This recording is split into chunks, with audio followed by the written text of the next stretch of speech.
சீர்மூத்த பரஞ்சுடராய் சித்தாகி காணலிடை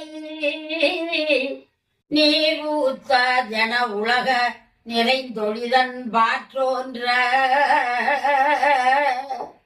காமூத்த திருமேனி கடவுள் மலரடி நினைவாம்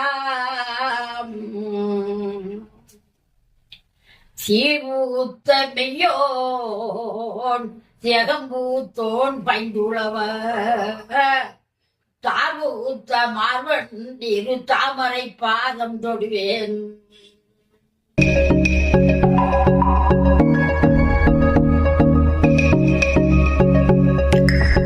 பச்சனத்தான் துறவரம் பூண்டும் போது அவர் அவங்க அம்மாவை விட்டு பிரிஞ்சு போகும்போது அவங்க மனைவி சொல்லிச்சான், உங்களை விட்டு நான் இருக்க முடியாது, நான்